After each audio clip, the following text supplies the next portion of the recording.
The tulips were starting to wilt in my passenger seat by the time I pulled into my parents' driveway on that October afternoon.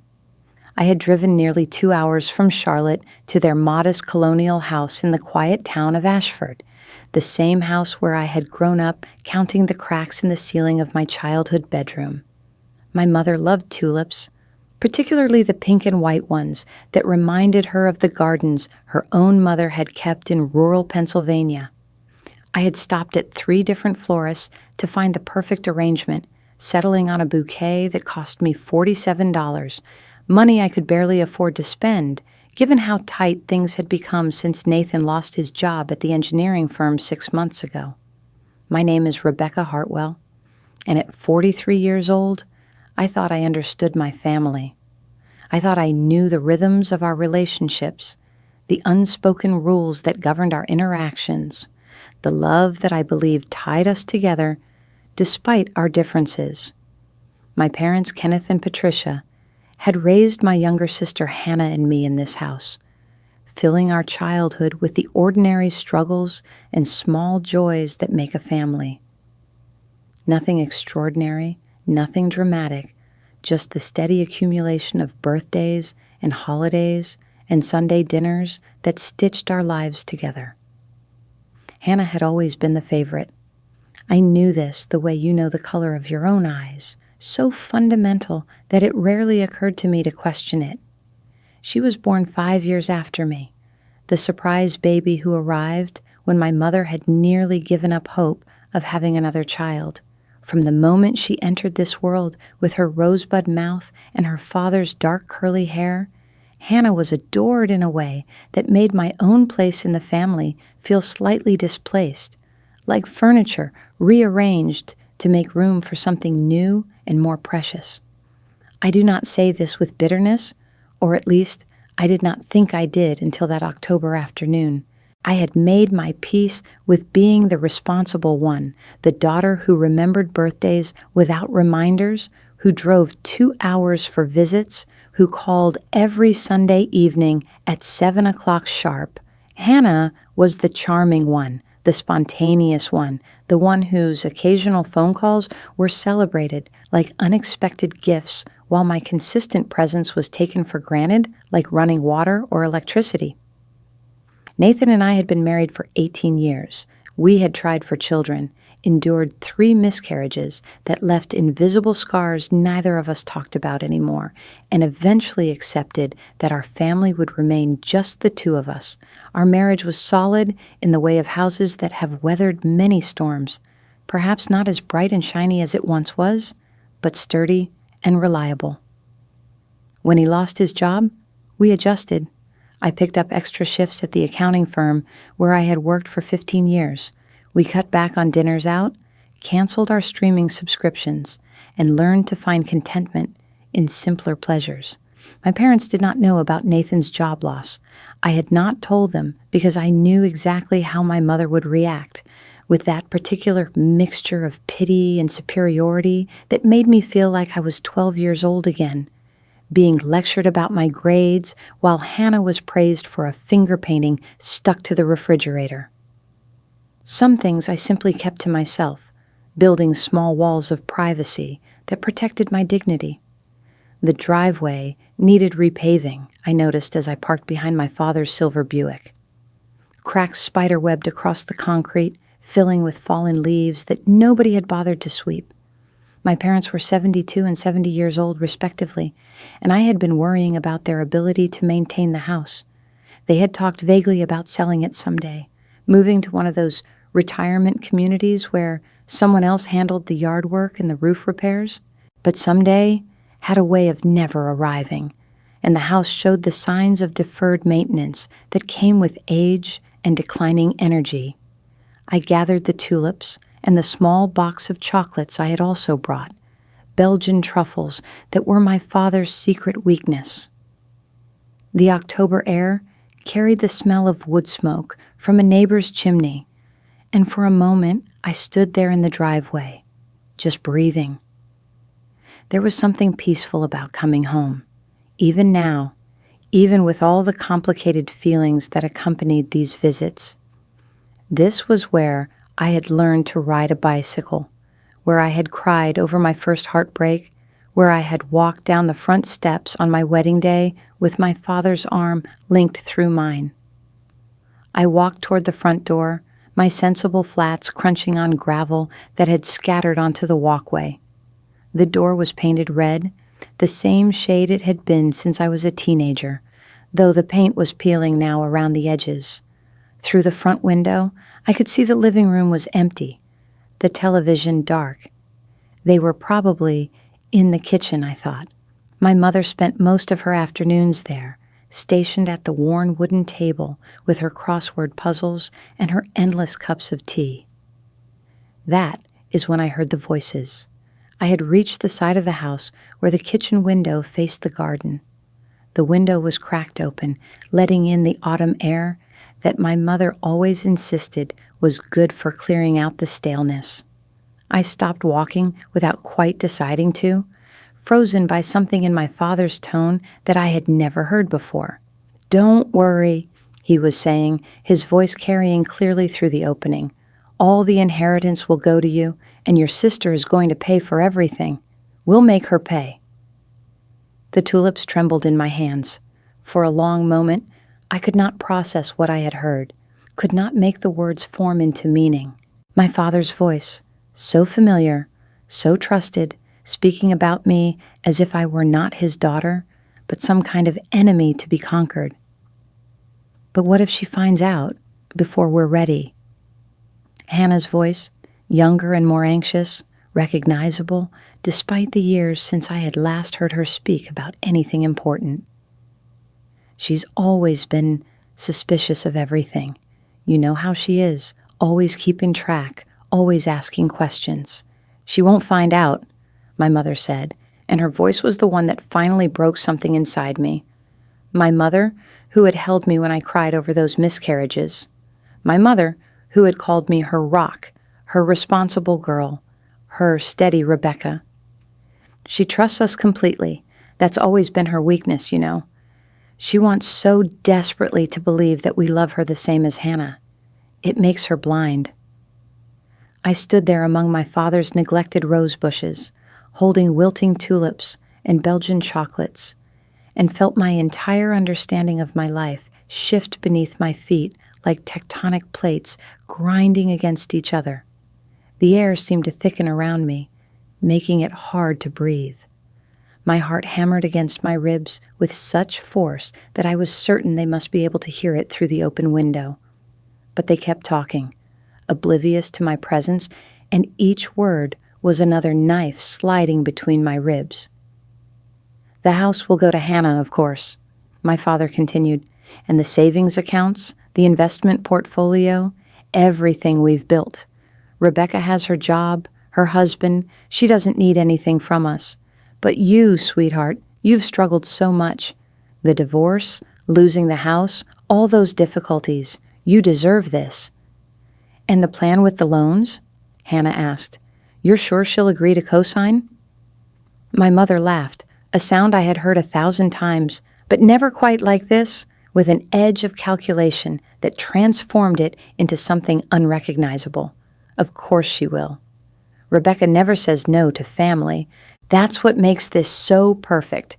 We get her to co-sign for the renovation loans, put her name on the liability, and when things go sideways, she takes the fall. Her credit, her problem. We walk away clean, and Hannah gets everything she deserves without any of the risk." I do not know how long I stood there.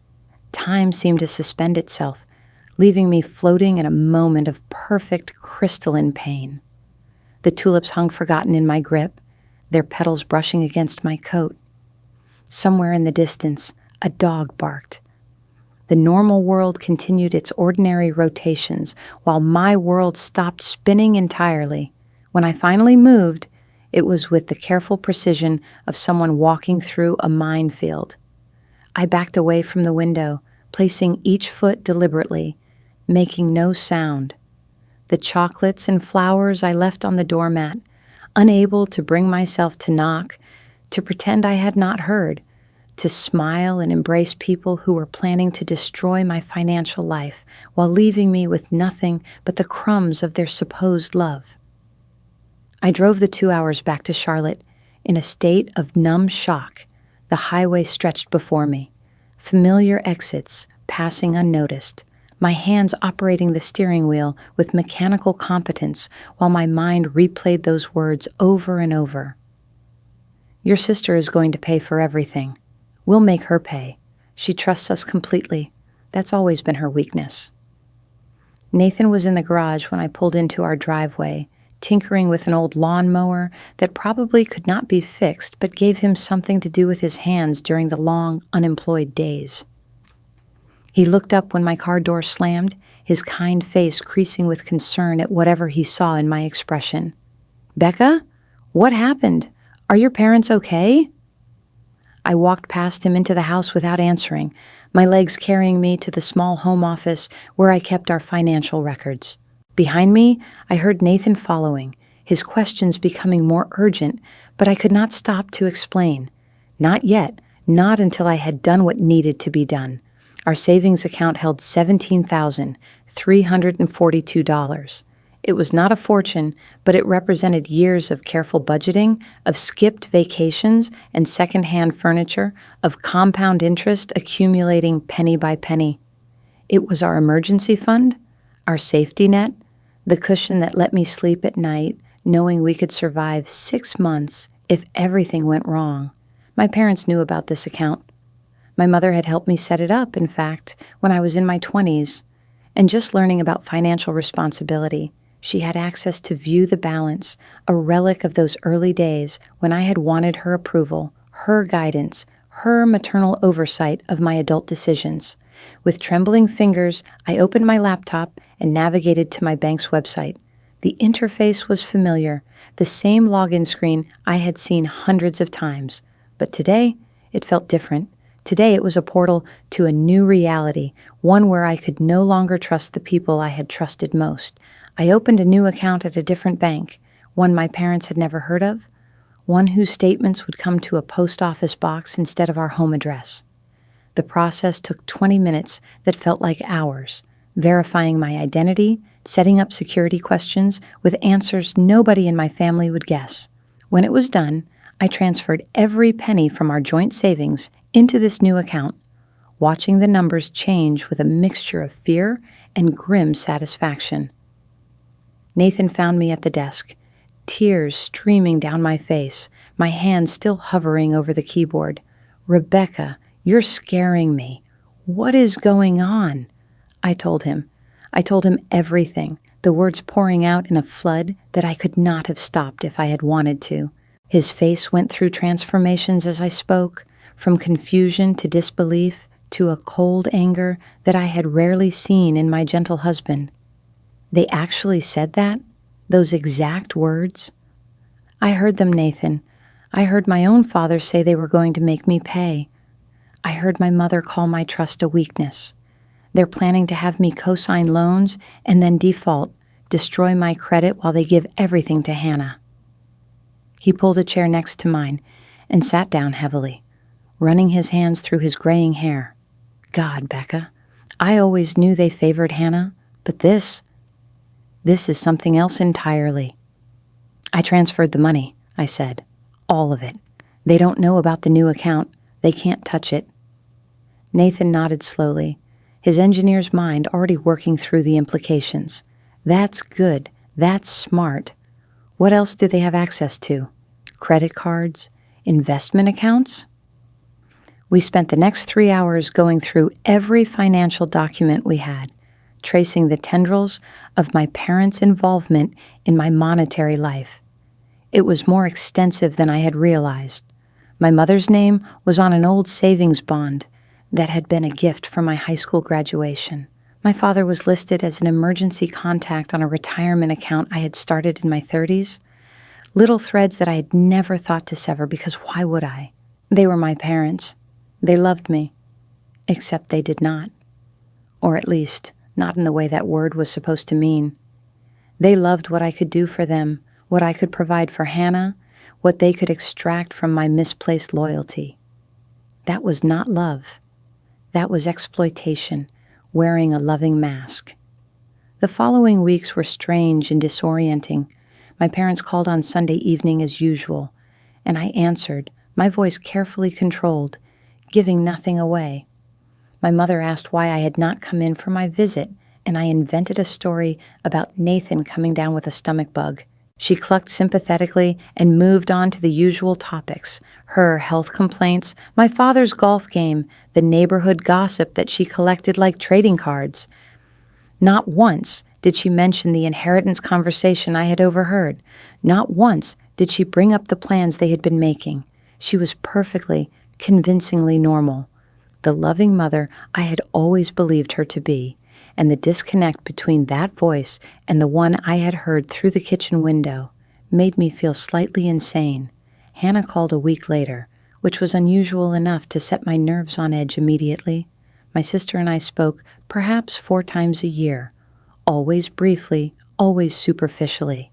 She had moved to Arizona after her divorce, chasing dry heat and new beginnings, and the physical distance had merely formalized the emotional distance that had always existed between us. "Becca, I've been meaning to call you for weeks." Her voice was bright, artificial, the professional friendliness of a salesperson working a lead. "How are things? How's Nathan?" I made the appropriate small talk, waiting for the true purpose of her call to emerge. It did not take long. "Listen, I'm thinking about moving back east. The Arizona thing just isn't working out the way I hoped, you know? And I've been looking at some properties in the Charlotte area. It would be so nice to be closer to family again." "That would be nice," I said, the words tasting like ash. "The thing is, with my credit being what it is after the divorce, I was wondering if you might be willing to help out. Nothing major, just co-signing on a lease until I can get established again. You know how landlords are these days." There it was, the first probe, the initial test of my compliance. I could almost hear my mother's coaching in the way Hannah phrased the request. So casual, so reasonable, nothing major, just a small favor between sisters. "I'll have to think about it," I said. "Talk to Nathan. You understand?" Of course. Take all the time you need, but don't take too long, okay? The rental market is crazy competitive right now." After I hung up, I sat in silence for a long time, my mind working through the implications. They were starting their campaign, beginning with small requests that would grow larger and larger until I was drowning in obligations I could not escape. My parents had clearly prepped Hannah, set the stage, laid the groundwork for what was to come. I began documenting everything. Every phone call got a summary in a notebook I kept hidden in my bedside drawer. Every email was saved to a folder my parents did not know existed. I became a detective in my own life, gathering evidence of patterns I had never noticed before, a history of manipulation that stretched back further than I wanted to admit. The requests escalated, just as I had predicted. Hannah needed a co-signer for the lease, then a co-signer for a car loan, because public transportation in Charlotte was so unreliable. My parents called with a proposition, an investment opportunity in a renovation project that would triple our money in 2 years. All I had to do was sign some papers, provide some collateral, trust them the way I had always trusted them. Each time, I found reasons to delay. Nathan's job search made me nervous about taking on new obligations. The timing was not right. I needed to review the documents more carefully. I became an expert in the art of saying maybe without ever saying yes, stringing them along while I worked to understand the full scope of their scheme. It was my father who finally lost patience. He called on a Tuesday evening in early December, his voice lacking the usual warmth that had always made me feel like his little girl, despite my 43 years. "Rebecca, I need to talk to you about something important." "Of course, Dad. What is it?" "Your mother and I have been doing some estate planning. We want to make sure everything is in order. You know, in case something happens to us. We're not getting any younger." "That's sensible," I said, keeping my voice neutral. "The thing is, we've decided to leave the house and most of our savings to Hannah. She's had such a difficult time with the divorce and everything, and you and Nathan are doing fine. You don't need our help the way she does." The words hit me like a physical blow, even though I had been expecting them, even though I had heard the preview through that kitchen window weeks ago. There is a difference between suspecting something and having it confirmed, between overhearing a plan and being told directly that you have been deemed unworthy. "I see," I said. "And you're telling me this because?" "Because we want you to understand. We want you to know it's not personal. We love you both equally, but fair doesn't always mean equal. Sometimes fair means giving more to the person who needs more." "And you think Hannah needs more than I do?" "Well, yes, obviously.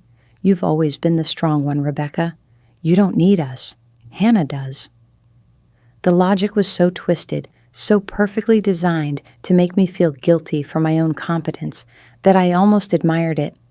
They had spent my entire life praising Hannah's weaknesses and taking my strengths for granted, and now they were using that dynamic to justify stripping me of everything. "What about the renovation project?" I asked. "The investment opportunity you mentioned?" "Oh, that's still on the table. In fact, that's partly why we're having this conversation. We need you to provide some backing for the loans. Nothing that would come due during our lifetime, of course, but just in case. Security, you know. The bank wants additional guarantors." "So you're telling me I'm not getting any inheritance, but you still want me to take on financial liability for your projects?" A long pause. "When you put it that way, it sounds harsh. But, Rebecca, we're family. We help each other. That's what families do." "I understand," I said. "Let me discuss it with Nathan and get back to you." "Don't take too long. The bank needs an answer by the end of the month." After I hung up, I sat in the gathering darkness of my living room, watching the winter sun set through the window. Nathan would be home soon from a job interview, another long shot in a market that seemed determined to undervalue his 25 years of experience. We were burning through our savings, despite every cutback, every sacrifice, every careful economy. And my parents wanted me to guarantee their loans while giving me nothing. The following week, I received an email from my mother. Attached were the documents for the renovation project, pages of legal jargon that I read with the careful attention of an accountant who knows exactly what to look for. The loan was for $275,000, secured against the equity in my parents' house, but guaranteed by additional signatories. My name was already typed into one of the signature lines, as if my agreement were a foregone conclusion. I called my friend Patricia Chen, a lawyer I had known since college, and asked her to review the documents. Her call back came 2 days later, her voice tight with professional concern. "Rebecca, do not sign this. Do you understand me? Do not sign this under any circumstances." "Tell me why." "This loan structure is designed to shift liability. If your parents default, and based on what you've told me about their age and income, they likely will, you become solely responsible for the debt. The language about secondary guarantors is deliberately vague, but the practical effect is that you're taking on $250,000 in potential liability with no corresponding benefit or ownership stake. So if they can't pay, I pay." "Exactly. And based on the property values in that area, the house might not even cover the loan amount if they have to sell. You could end up owing the difference out of your own pocket." I thanked Patricia and hung up, my suspicions confirmed in black and white. My parents had not just been planning to disinherit me. They had been setting up a financial trap that would destroy my credit, drain my savings, and leave me holding a debt that could take decades to repay. All while Hannah walked away with everything they owned, free and clear. I did not call them back that week, or the next. Instead, I threw myself into protecting what remained of our financial life. The forensic accountant I hired, a meticulous woman named Eleanor Vance, who came highly recommended by Patricia Chen, charged $200 an hour and was worth every penny.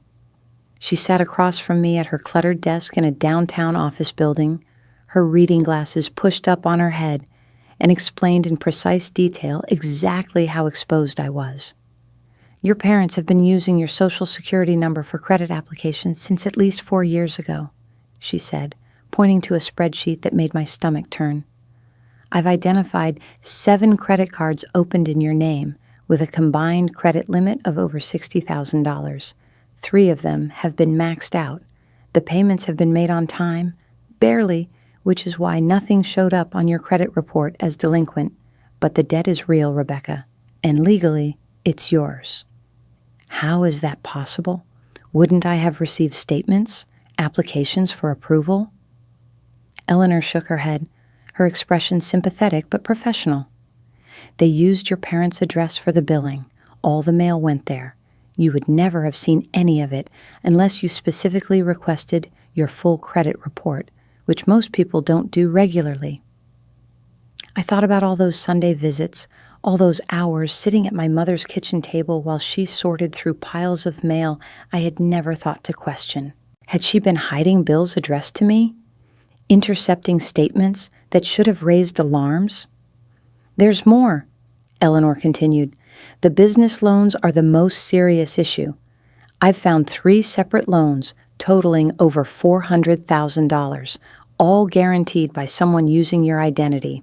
The signatures don't match your authentic signature exactly, but they're close enough that any casual reviewer would accept them. So what do? We document everything, every discrepancy, every forged signature, every instance where they used your information without authorization.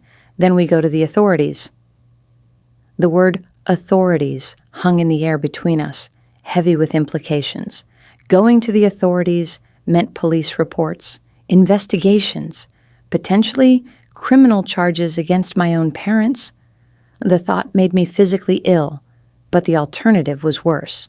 The alternative was financial ruin, watching helplessly as debts I had never authorized destroyed everything Nathan and I had built. How long will this take? I asked. Months, probably. Fraud investigations move slowly, and proving forgery requires expert analysis. But, Rebecca, you have a strong case. The evidence is clear. The question is whether you're willing to see it through. Was I? Could I really file criminal charges against my own mother and father? The thought seemed impossible, a betrayal of everything I had been raised to believe about family loyalty and filial obligation. But then I remembered the words I had heard through that kitchen window. Your sister is going to pay for everything. We'll make her pay. They had already betrayed me. They had been betraying me for years. All I was doing was refusing to be destroyed by people who were supposed to protect me. I'm willing, I said. Tell me what I need to do. The investigation expanded beyond anything I had anticipated. Eleanor connected me with a former FBI agent named Marcus Thompson who specialized in family fraud cases, a category of crime more common than I had ever imagined. He was a tall, quiet man with graying temples and eyes that had clearly seen every kind of human deception. You'd be surprised how often this happens, he told me during our first meeting. Parents who see their children as resources rather than people. Siblings who convince themselves that what's yours is rightfully theirs. Family makes people feel entitled to things they would never dream of taking from strangers. But why? Why would my parents do this? They're not poor. They had enough. Marcus shook his head slowly. It's rarely about the money itself, Mrs. Hartwell. It's about control, about power dynamics established decades ago. Your parents decided early on that Hannah's needs mattered more than yours. Once that belief took hold, everything else followed logically. They weren't stealing from you in their minds. They were redistributing family resources to where they were most needed. That doesn't make it legal. No, but it explains why they thought they could get away with it. They believed their own narrative so completely that the idea of you fighting back probably never occurred to them. Meanwhile, my silence was apparently noticed because Hannah started texting. Casual messages at first, asking how I was doing, mentioning that Mom and Dad were worried about me. When I did not respond, the tone shifted. "Becca, what's going on? Mom says you haven't returned her calls." "I've been busy." "Too busy to talk to your own mother? That's kind of cold, don't you think?" I stared at that message for a long time before responding. "I'm dealing with some things right now. I'll call when I'm ready." "Some things? Like what? Are you and Nathan having problems?" The eagerness in that question was almost obscene. She wanted there to be problems, I realized. She wanted me to be struggling, to be weak, to be the mess that justified their narrative about who deserved what. The strong one and the weak one. The one who didn't need help and the one who did. "Nathan and I are fine," I typed back. "I just need some space." "Space from your family? Becca, that's not healthy. Maybe you should talk to someone. A professional, I mean." The gaslighting had begun. Question my mental health, make me doubt my own perceptions, position any resistance as evidence of instability. I had read enough about these tactics to recognize them, but recognition did not make them any less painful. Christmas was approaching, and with it, the expectation of a family gathering. My parents called to discuss plans, assuming I would make the 2-hour drive as I had every year since I left for college. The familiar traditions, the tree in the living room, the ham that my father always overcooked, the presents that my mother wrapped in the same silver paper she had used since I was a child. "I'm not coming this year," I told my mother. The silence on the other end of the line was thick with implications. "What do you mean you're not coming? It's Christmas, Rebecca." "Nathan and I decided to stay home this year. He's been feeling down about the job search, and I think a quiet Christmas is what we both need." It was not exactly a lie. Nathan was feeling down, and a quiet Christmas did sound appealing. But the real reason was simpler. I could not sit at that table, pulling crackers and exchanging gifts, pretending that everything was normal while they plotted my financial destruction. "This is about the inheritance, isn't it?" My mother's voice had gone cold. "Your father told me you reacted badly to that conversation." "I reacted to being told I was getting nothing while you asked me to guarantee loans worth hundreds of thousands of dollars. I think that's a reasonable thing to react to." "You're being selfish, Rebecca. That's always been your problem. You think everything is about you." The accusation was so perfectly inverted from reality that I almost laughed. "I'm being selfish for not wanting to take on debt while getting nothing in return? You have a good job. You have Nathan. You don't need our money, but you're so determined to keep score, to make sure everything is exactly even, that you can't see we're just trying to help your sister." "By hurting me?" "No one is trying to hurt you. We're trying to be fair. But you've never understood fairness. You've always been jealous of Hannah, always resentful that she got attention while you were expected to take care of yourself. Maybe that's why you turned out the way you did." "And how is that, Mother? How did I turn out?" She hung up without answering. The silence after that phone call was deafening. I sat in my living room as darkness gathered outside, watching the first stars appear through the window and wondering how it was possible to feel so alone in a world full of people. Nathan came home from work to find me in that same position, still holding my phone, still staring at nothing. What happened? He dropped his briefcase and knelt beside me, his face creased with concern. "Becca, talk to me." I told him about the call, about my mother's accusations, about the final question I had asked, and the silence that was her only answer.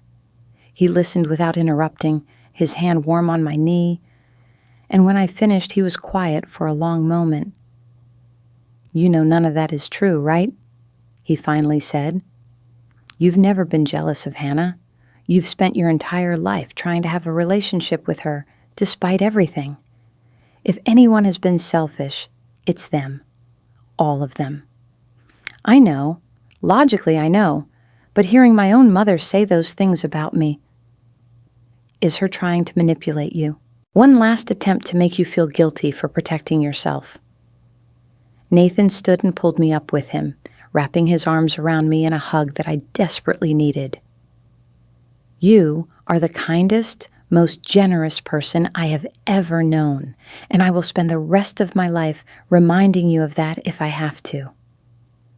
We stood there for a long time, holding each other in the darkening room, and I let myself cry in a way I had not since those early days after I heard the conversation through the window. These were different tears, though. Not just grief, but release. The final letting go of the illusion that my mother would ever see me for who I really was. Nathan found me crying in the bathroom an hour later, my face buried in a towel to muffle the sounds. He sat on the edge of the tub and waited, his presence a comfort even without words. "I keep thinking I must have done something," I said when I could speak, "something to make them hate me. Maybe I wasn't a good enough daughter. Maybe I should have visited more, called more, been more like what they wanted." "Becca, stop. This isn't about anything you did or didn't do." "Then why? Why would they treat me this way?" He took my hand, his thumb tracing gentle circles on my palm. "Some people are just broken inside. They don't know how to love without conditions, without keeping score. Your parents have always loved Hannah more, and instead of feeling guilty about that, they've convinced themselves it's justified, that you're strong and don't need them, that Hannah is fragile and does. It's a story they tell themselves so they don't have to face the truth." "What truth?" "That they failed you, that they've been failing you your entire life, and rather than admit that, they'd rather make you the villain." We spent Christmas alone that year, just the two of us. Nathan cooked a small ham that turned out perfectly, and we watched old movies on television, wrapped in blankets on our worn living room couch. It was quiet and peaceful and sad in a way that settled into my bones like winter cold. On Christmas morning, I found myself looking at the tree we had decorated together, a small artificial one that had been with us since our first apartment 18 years ago. The ornaments were a history of our marriage, baubles collected from every vacation, every milestone, every year we had spent building a life that now felt under siege. There was the glass ball from our honeymoon in Vermont. The ceramic angel Nathan's grandmother had given us before she died. The photograph ornament holding our wedding picture, two young people with no idea what challenges lay ahead. "Do you think they're thinking about me?" I asked Nathan, who was making coffee in the kitchen. "Right now, on Christmas morning?" He brought me a cup, the steam rising in lazy spirals, and sat beside me on the couch. "Maybe. Probably not the way you're hoping, though." "I'm not hoping for anything anymore. I'm just wondering whether my absence means anything to them or whether they're relieved not to have to pretend." "Does it matter?" I considered the question seriously, turning it over in my mind like a stone I was examining for flaws. I thought it would. I thought I would feel incomplete, like there was a hole in Christmas without them. But honestly, I feel relieved too. Relieved not to have to sit at that table and smile while they talk about Hannah's future and my responsibilities. Relieved not to pretend that everything is normal when nothing has been normal for years. Nathan put his arm around me, and we sat there watching the lights on our little tree blink in their slow, hypnotic rhythm. It was the first Christmas of my life without my parents, and somehow it felt more peaceful than any holiday I could remember. The absence was not a void, but a clearing, space where new things could finally grow. "Merry Christmas, Becca," Nathan said softly. "Merry Christmas?" In January, Nathan finally got a job offer. Not his dream position, not the salary he deserved, but a solid role at a manufacturing company that would bring stability back to our lives.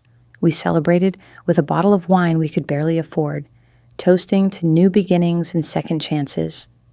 The night of his job offer, we sat at our kitchen table going through finances, something we had been doing every week since his layoff. The numbers were grim, our savings depleted to levels that made me anxious despite the new income on the horizon. But there was hope now, a path forward that did not involve desperation or impossible choices. "We're going to be okay," Nathan said, looking up from the spreadsheet we had created together. "It might take a while to rebuild, but we'll get there." "I know." I reached across the table to take his hand. I never doubted that. Not really. "Even when things were bad?" "Even then. You've never let me down, Nathan. Not once in 18 years. That's not going to change just because the circumstances got difficult." He squeezed my hand, and I saw tears forming in his eyes. The stress of unemployment had been harder on him than he admitted, the constant worry about providing for us eating away at his confidence. But we had weathered the storm together, and we would weather whatever came next the same way. The relief was short-lived. A week after Nathan started his new job, I received a letter from a law firm I did not recognize. The envelope was heavy, the kind of quality paper that means serious business. Inside was a demand letter claiming I owed $112,000 in relation to a business loan I had supposedly guaranteed 3 years earlier. My hands were shaking as I read through the pages, trying to make sense of documents I had never seen, signatures that looked almost, but not quite like my own.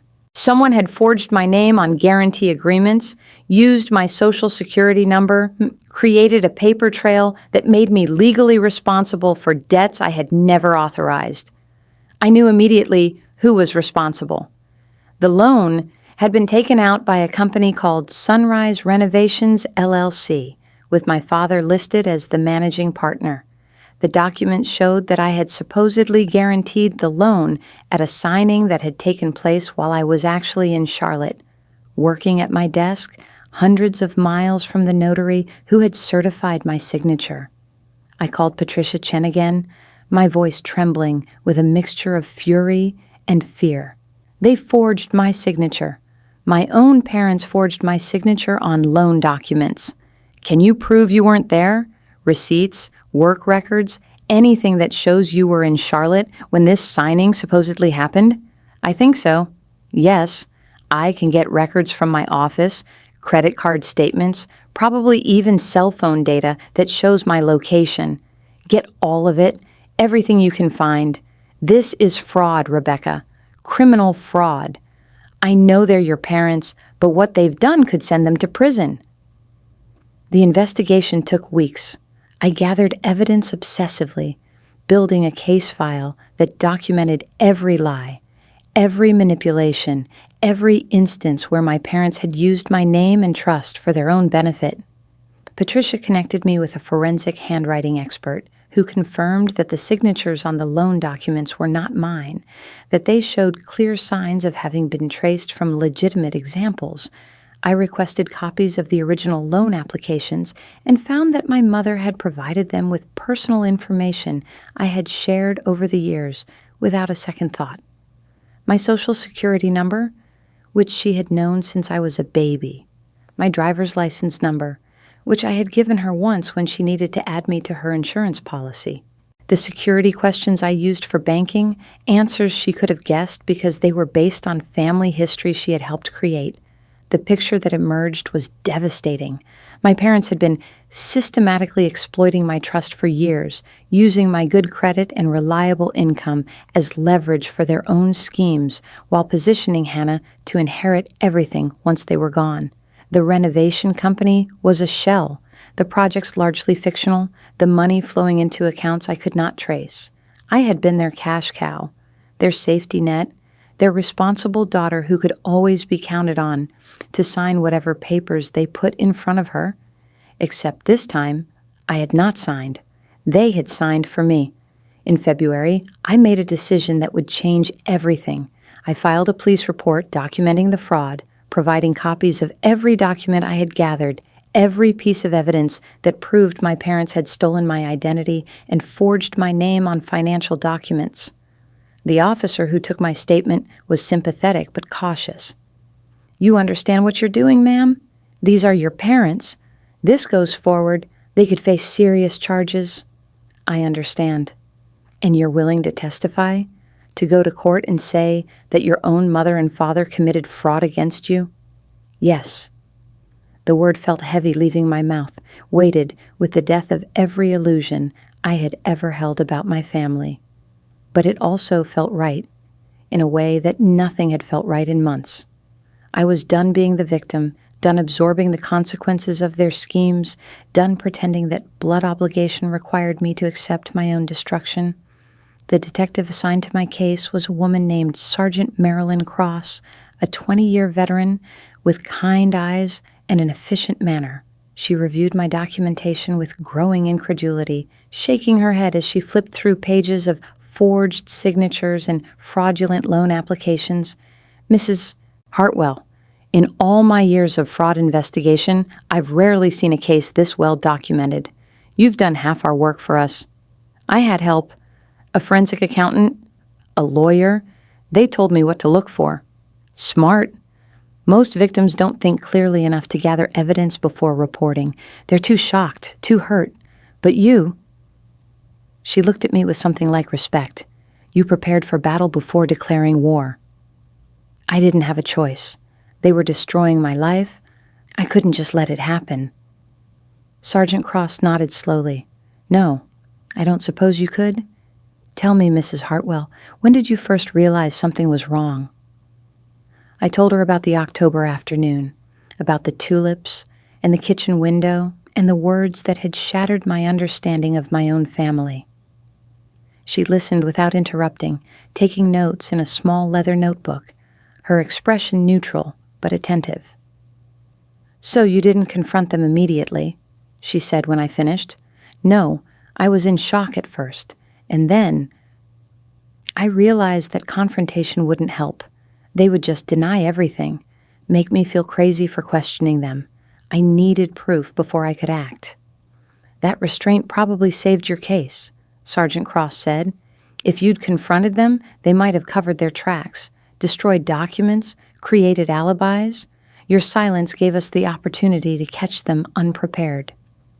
The investigation moved quickly once they saw the scope of the fraud. Subpoenas went out for bank records, business filings, communications that my parents had thought were private. What emerged was even worse than I had imagined.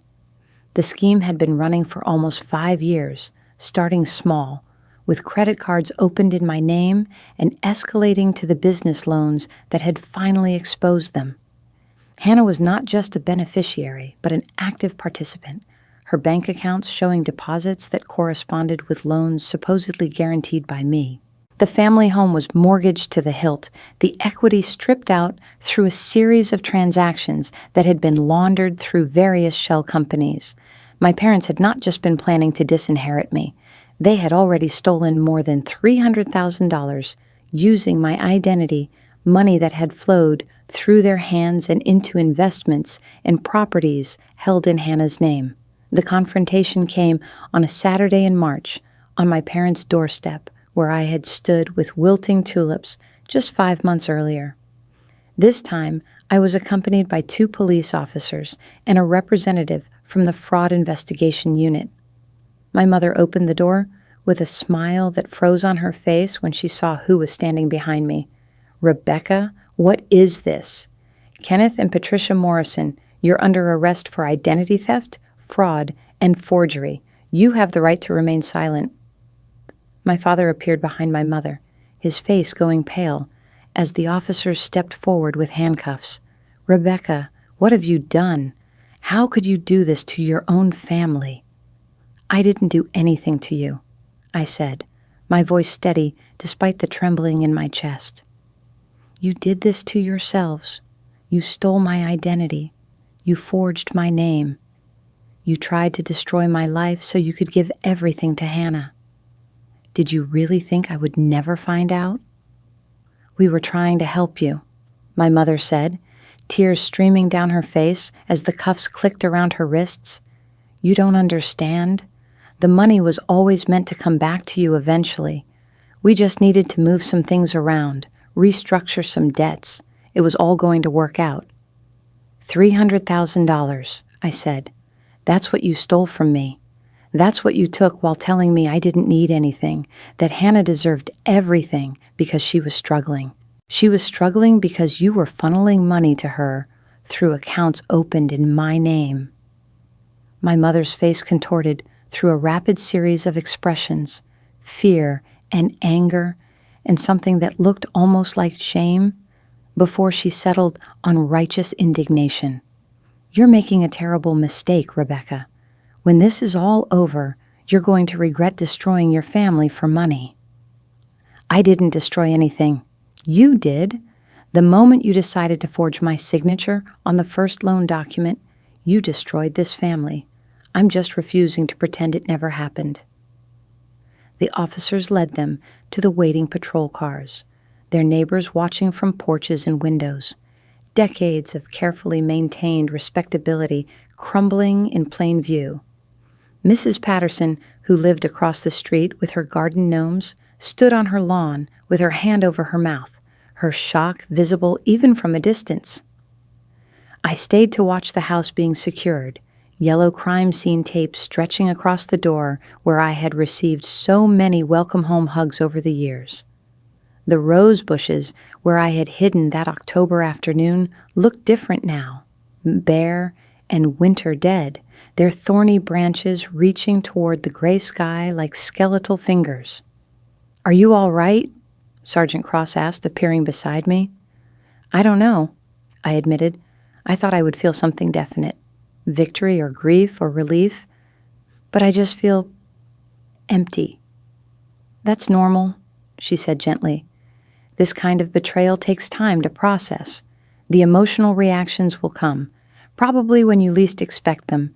But you did the right thing, Mrs. Hartwell. They were planning to destroy you. You had every right to protect yourself." Hannah was arrested at her apartment in Charlotte 2 hours later, the apartment she had rented with my credit in a building she had chosen because it was close enough for her to establish residency in the same state as me, part of a plan I was only beginning to understand. The trial took place in September, nearly a year after I had stood outside that kitchen window and heard my world crumble. I testified for 3 days, walking through documents and timelines and the devastating arithmetic of my parents' betrayal. My mother cried throughout my testimony, but I noticed she never once apologized. My father stared at the table in front of him, refusing to meet my eyes. Hannah glared at me with naked hatred, all pretense of sisterly affection long abandoned. The courtroom was larger than I had imagined, with high ceilings and wooden paneling that gave it an air of authority I found strangely comforting. The judge, a stern-faced man named Harold Mitchell, who had been on the bench for 30 years, listened to testimony with an expression of professional neutrality that occasionally slipped into something that looked like disgust when the details of my parents' scheme were laid out before him. I sat in the witness stand for hours, answering questions from both the prosecution and the defense. The prosecutor, a sharp young woman named Allison Rhodes, walked me through the discovery of the fraud with meticulous care, building a narrative that left no doubt about my parents' guilt. The defense attorney, a harried man who seemed to realize his clients were doomed from the start, focused his cross-examination on trying to establish that I had somehow consented to the loans, that I had known about the credit cards, that my relationship with my family had been closer than I was admitting. "Mrs. Hartwell," he said during one particularly tense exchange, "isn't it true that you and your mother spoke regularly about family finances? We spoke about many things. She never mentioned that she was forging my signature on loan documents. But she could have mentioned the loans without specifically saying she was forging your signature. Perhaps you simply don't remember?" I think I would remember agreeing to guarantee $400,000 in business loans for a company I'd never heard of. Perhaps you were preoccupied. Your husband had lost his job, correct? Finances were tight. Perhaps you agreed to things without fully considering the implications? No. My voice was firm, steadier than I felt. I never agreed to any of this. The first I learned about these loans was when I received a demand letter for debts I had never authorized. Someone forged my name on those documents, and based on the evidence, that someone was my mother. The prosecutors presented evidence of a conspiracy that had been years in the making. Email exchanges between my parents and Hannah discussing how to access my accounts, how to intercept mail, how to create a pattern of loan guarantees that would eventually be called in. Documents showing that the inheritance conversation I had overheard was not the beginning, but the culmination, the final phase of a plan designed to leave me financially destroyed while they walked away with everything. They had never expected me to overhear that conversation. They had never expected me to investigate, to document, to fight back.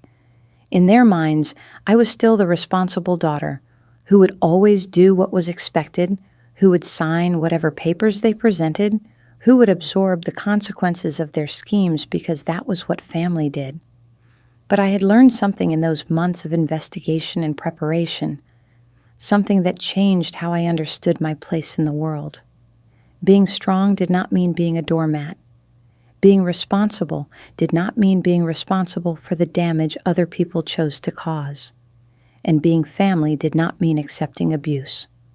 All three were convicted.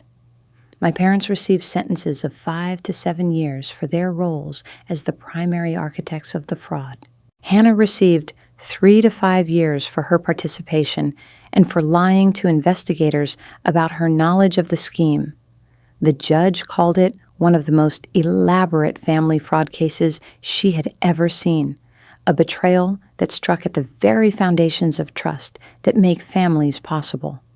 I did not attend the sentencing. I had said everything I needed to say during the trial, had looked into the faces of people I had once loved, and seen nothing but the calculating strangers they had always been beneath the surface. There was no satisfaction in watching them led away in handcuffs, no joy in the justice that had finally arrived. But there was peace, a quiet settling of accounts that allowed me to begin rebuilding my life on foundations that were actually solid, actually mine, actually safe from the people who had used my love as a weapon against me.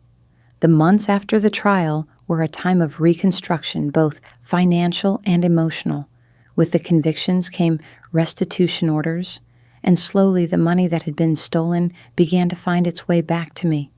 Not all of it, perhaps not even most of it, but enough to repair the damage to my credit, to restore the savings account that had been drained through accounts I never knew existed. Nathan and I sold our house in Charlotte and moved to a smaller place in a different state, a fresh start in a town where nobody knew our history. I found a new job at a small accounting firm, where the owner appreciated my attention to detail and never asked about the gaps in my resume that corresponded with the years of investigation and trial preparation. I started therapy, working through decades of conditioning that had taught me my worth was measured by what I could do for others, that my needs were always secondary, that being the strong one meant never acknowledging my own pain. The sessions were difficult, bringing up memories I had buried so deep I had forgotten they existed, but they were also healing in ways I had not known I needed. My parents wrote to me from prison, letters that I received but did not open for months. When I finally read them, I found exactly what I had expected: justifications, explanations, attempts to rewrite history so that they were the victims, and I was the ungrateful daughter who had destroyed her family over a misunderstanding. My mother's letter was particularly instructive. She wrote about how hard it had been raising 2 daughters, how I had always been difficult and demanding while Hannah was sweet and compliant. She wrote about sacrifices she had made that I had never appreciated, about love I had never understood. She wrote about how disappointed she was that I had chosen the legal system over family loyalty, how I had broken her heart by refusing to simply forgive and move on. Not once did she acknowledge what she had done.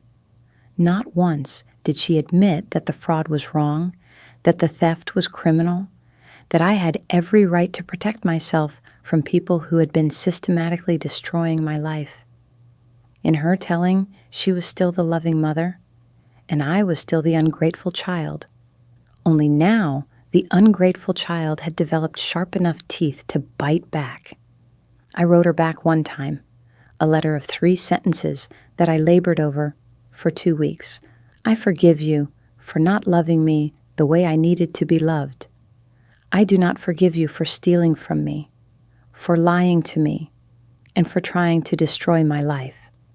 Those are different things, and you will never understand the difference. I never heard from her again. Hannah wrote too, her letters angrier and more accusatory.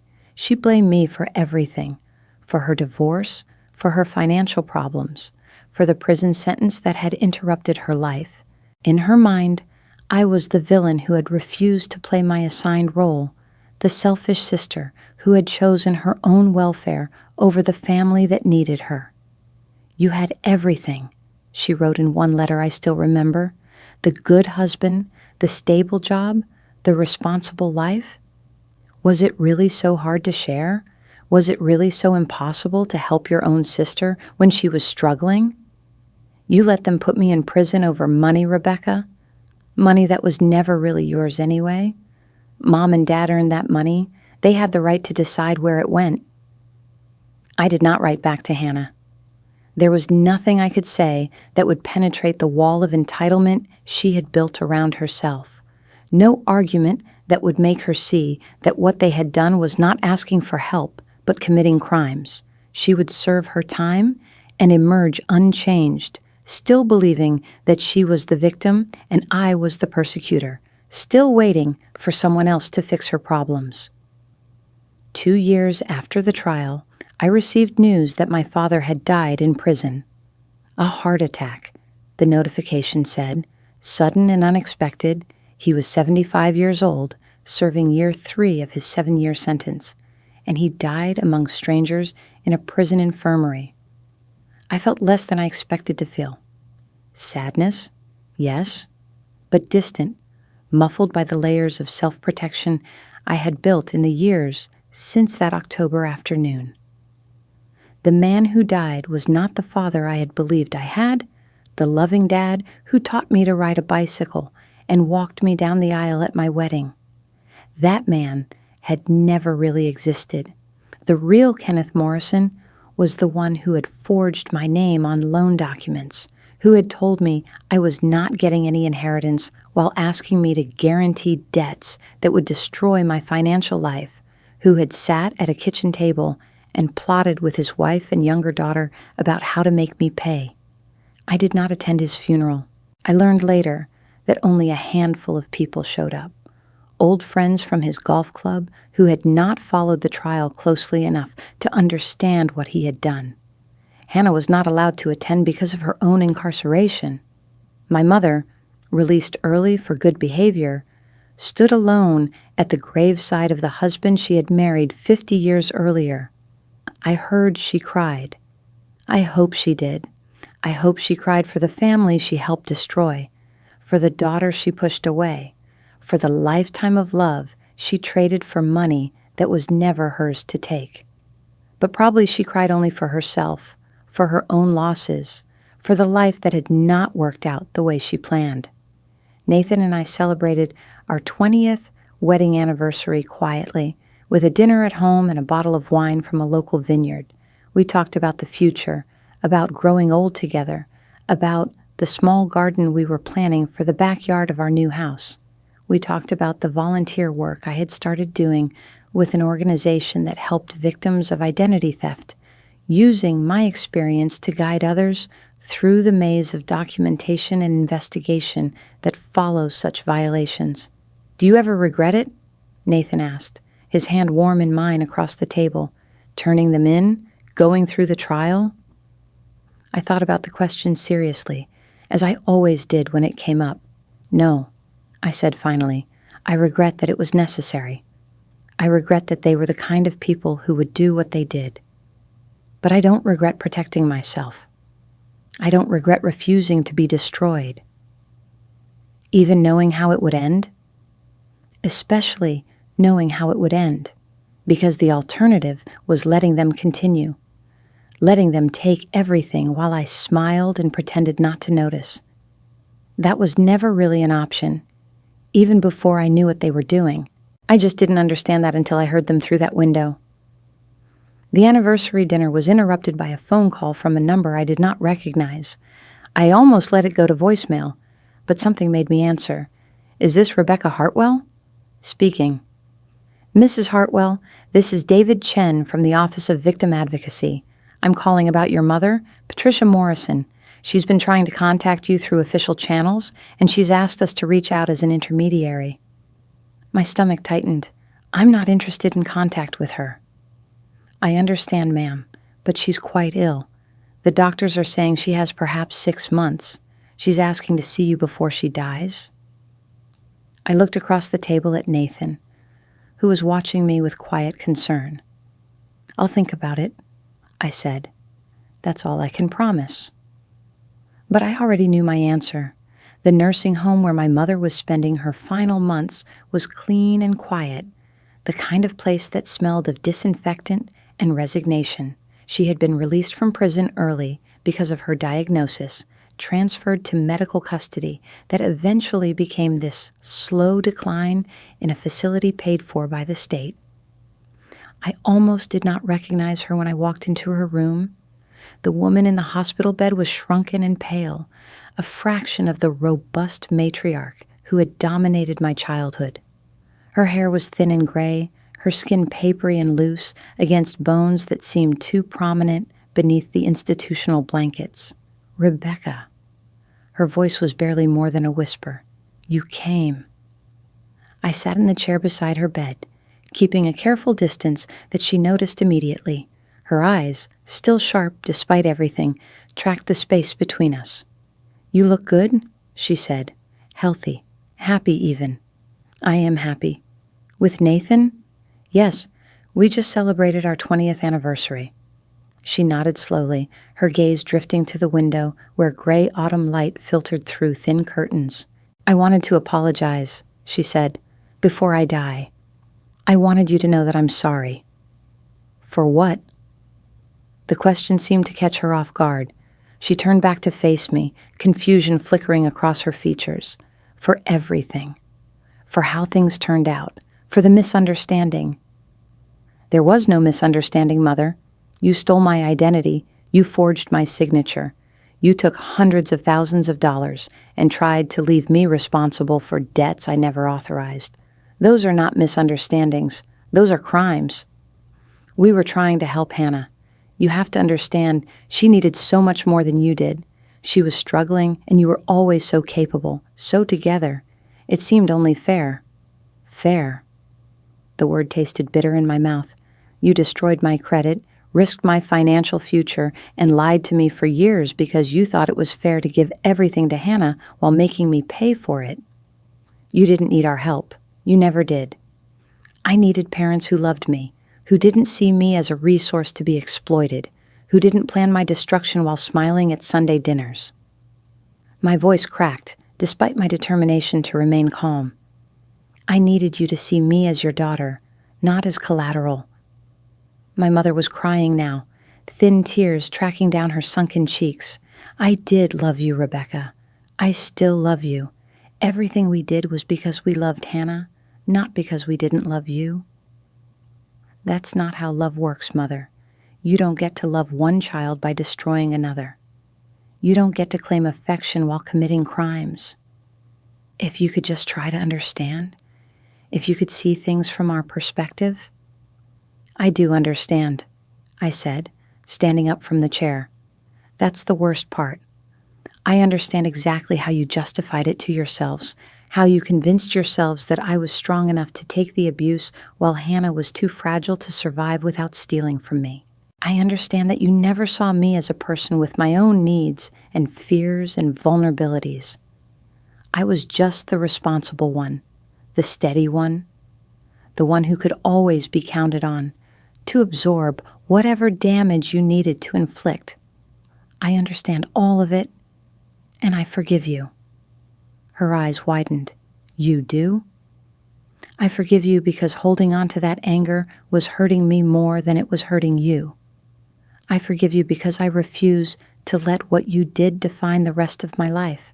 But forgiveness doesn't mean reconciliation. Forgiveness doesn't mean I'm going to sit here and pretend we have a relationship, that you're my mother in any meaningful sense. You lost that right years ago when you decided that Hannah's needs were more important than my existence." I walked toward the door, then paused with my hand on the frame. "I hope you find peace, Mother. I hope whatever comes next is gentler than what you've experienced, but I won't be here to see it. This is goodbye." She called my name as I walked down the hallway, her voice thin and desperate, but I did not turn back. There was nothing left to say, nothing that could undo the decades of damage or rebuild the family that had never really existed except in my hopeful imagination. My mother died 3 months later. I learned about it from a social worker's call, a formal notification that felt appropriate for a relationship that had become purely administrative. There was no funeral that I knew of, no gathering of family to mourn her passing. Hannah was still in prison, and I was the only other family she had. I planted a rose bush in my garden the day I heard the news, not as a memorial, but as a marker of ending. The roses were pink and white, the same colors as the tulips I had brought to her house on that October afternoon, the day everything changed. I watered them carefully and watched them bloom through the spring, finding something like peace in the simple act of nurturing life from the soil where nothing else remained. The years that followed were good ones.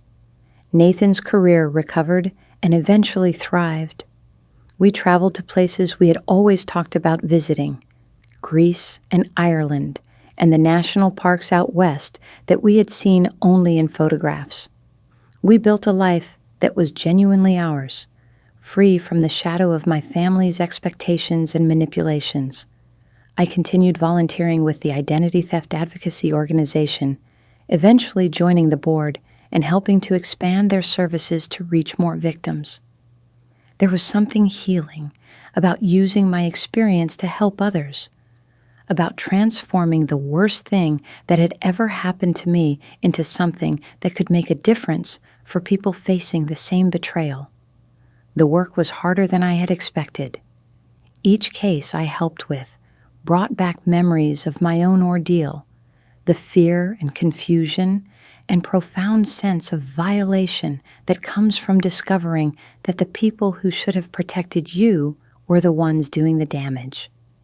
But there was purpose in it too, a sense of meaning that I had been missing since I stopped being the responsible daughter who held her family together. "How do you do it?" one victim asked me, a young woman whose brother had stolen her identity to fund a gambling addiction. "How do you get past what they did?" "You don't." "Exactly," I told her. "The betrayal doesn't disappear. It becomes part of your story. But it doesn't have to be the whole story. You can build something new, something that belongs to you alone. The anger and hurt will always be there somewhere, but eventually they stop being the loudest voices in your head." She nodded, tears streaming down her face, and I remembered what it felt like to be in her position, lost and wounded, and wondering if anything would ever feel normal again. "The most important thing I learned," I continued, "is that your worth isn't determined by how your family treated you. You're not less valuable because they chose to hurt you. If anything, surviving this proves how strong you are. They tried to break you, and you're still standing. That means something." Hannah was released from prison after serving her full sentence. She never contacted me, and I never reached out to her.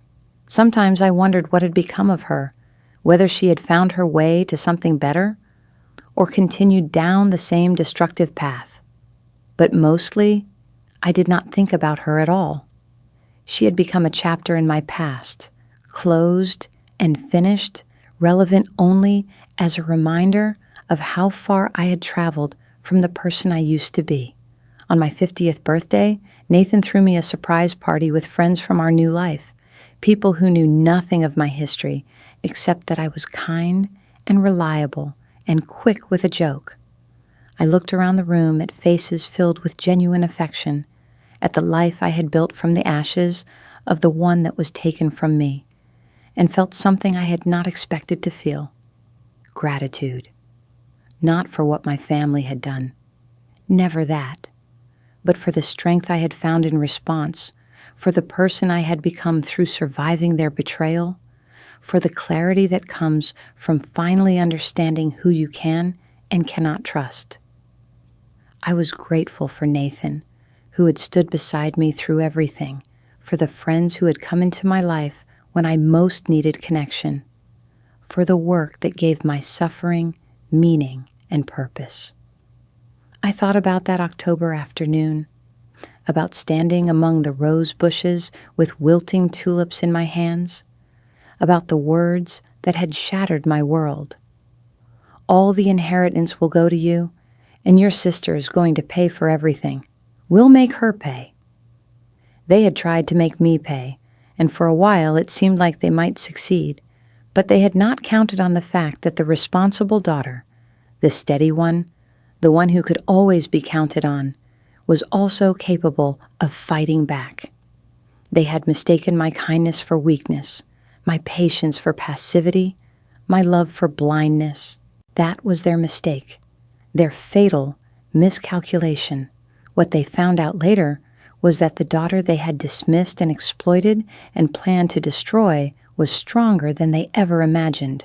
What they found out was that their crimes would not go undetected, that their schemes would be exposed, that the quiet, responsible girl they had taken for granted had been documenting everything, preparing for the battle they did not know they had started.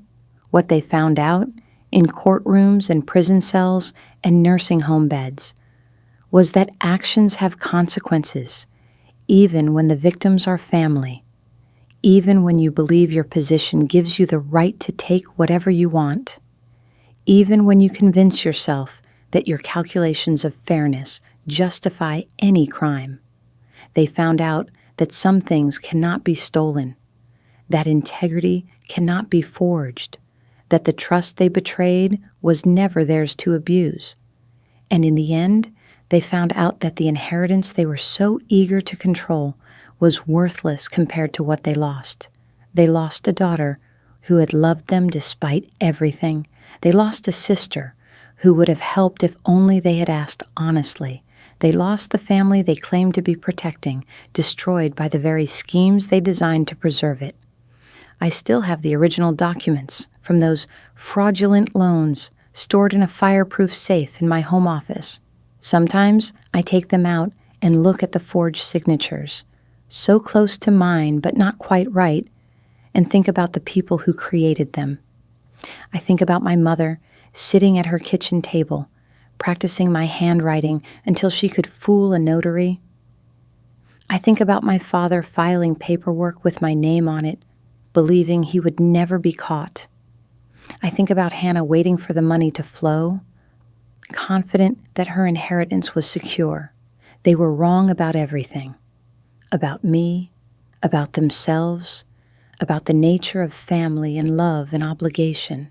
And now they are gone. My father dead, my mother dead, my sister somewhere I do not know and do not care to discover.